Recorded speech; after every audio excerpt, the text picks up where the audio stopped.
Welcome to School Stress 101 on the School Without Suffering podcast.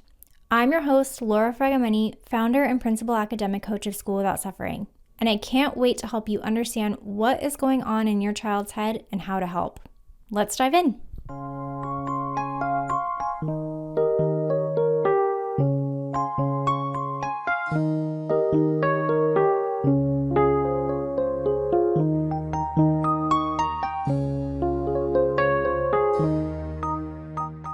In December of 2021, Good Housekeeping published an article that I really appreciated.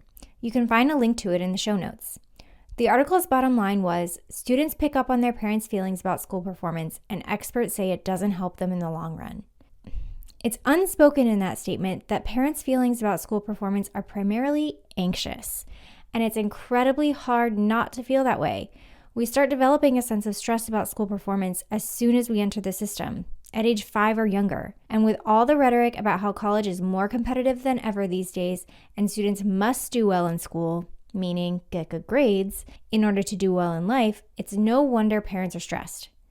So what should you do with these very defensible feelings about grades that may also be negatively affecting your kids? I'm going to share what to do along with the real results that a School Without Suffering student achieved when his parents did exactly what I'm going to share. I'm even going to read you the transcript of my intake interview with the student so that you can hear exactly what was going on in his head. All that after the break. Imagine your teen or tween getting a handle on their school-related anxiety and no longer adding to yours. We see it all the time. Procrastination, staying up way too late doing homework last minute, falling grades due to missed assignments, school-related meltdowns. These behaviors are often directly related to anxiety. And I can confidently tell you that these do not have to be a part of your life this school year. The School Without Suffering Toolkit equips students with concrete strategies and exercises that they can learn step by step and then revisit whenever they need to during the school year. With the toolkit, your child will be able to reevaluate stress that's negatively affecting them, initiate and execute academic tasks with ease, foster a growth mindset, manage their time effectively and healthfully, and complete their most anxiety-inducing homework with confidence. And with the option to meet with an expert, empathetic, School Without Suffering academic coach when they need some extra support, students will always be able to use the tools in their toolkit how they need to and when they need to do and feel better.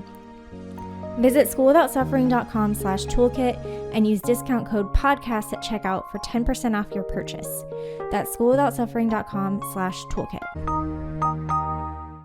So, you understand that your stress about their grades may be negatively affecting your kids, but you are legitimately worried about them and you want the grades to go up.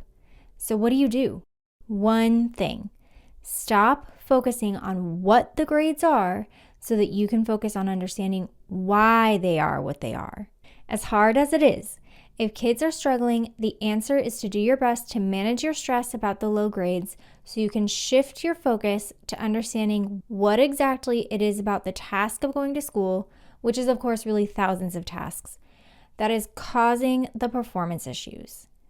Then, the energy that was once fueling the grades anxiety can be funneled into solving those specific problems. That means stop thinking about the scores themselves. Stop looking at the online gradebook.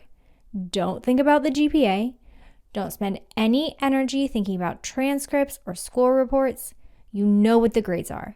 Continuing to look at them will not change them. It will only spike your blood pressure and make it harder for you to manage your own anxiety. And as with anything, being in a state of fight or flight is going to make it nearly impossible to do anything that can actually make a positive difference. The Good Housekeeping article put it very well. It says, and I quote, "For instance, adults can struggle at work for many reasons: inadequate support or training, emotional or relationship struggles, being in the wrong job, and so on. A good boss will have faith in your capabilities, dig deeper to grow curious about your struggles, listen with an attentive ear, and offer resources to help. Children need the same." End quote. A major challenge, of course, is that the manager-employee relationship is not the same as the parent-child relationship. And in many cases, whether our kids are too young to really explain what's going on or too deep into their teenage sullenness, listening with an attentive ear is unlikely to be entirely fruitful. It's certainly much easier said than done. And that brings me to a student who's been working with us at School Without Suffering for about 1.5 years now, since about the middle of fall semester of his junior year. When his parents first called us, they, as so many are, were desperate to start seeing their smart, talented teenager finally show his abilities in his school performance. His grades had been mixed ever since middle school when he made the jump to advanced mathematics, and things seemed to unravel from there. By the time they called us, he was failing 3 of his 5 classes despite having had continuous support from tutors. He was perpetually frustrated by what he perceived as his parents nagging and therefore not willing to discuss anything about school sincerely with them. And the only explanation that they could see for all of it was that he just must not care. But when I interviewed this student during our first one-on-one academic coaching session, as I do with every new student, this is how it went. I asked, "What are you most focused on achieving right now?" The student said, "Catching up on late work, and then after that, trying to bring my grades up in math, English, and Spanish." I said, "If you could be anything, do anything, or have anything in the next 3 months, so thinking by the end of the semester, what would those things be?"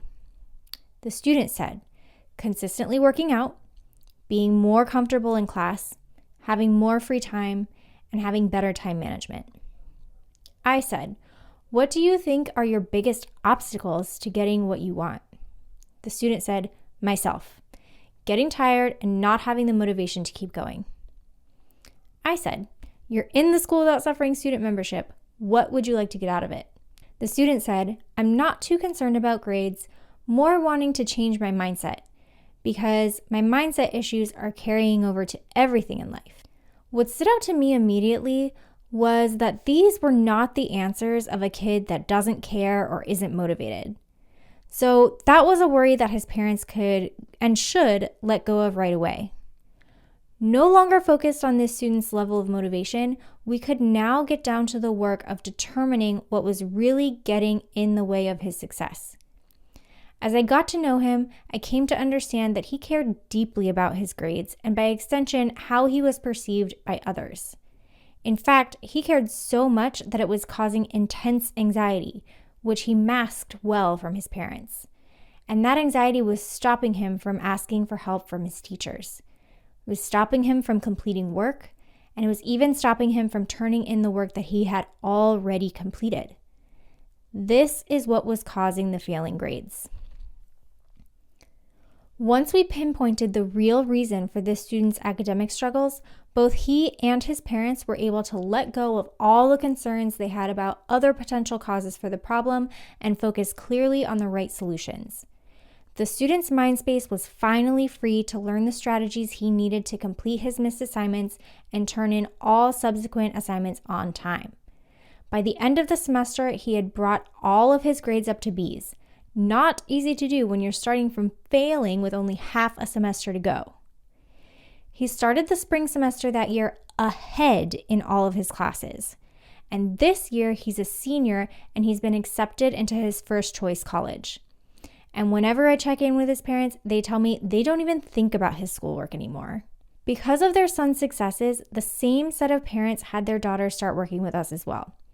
About a month into her junior year of high school, she was getting her work done, but she was staying up all night to do it. Her calculus grade was really suffering, and she wasn't responding well to working with tutors. Her mom was getting very worried about her health, not to mention the amount of time she was spending on her phone every day after school.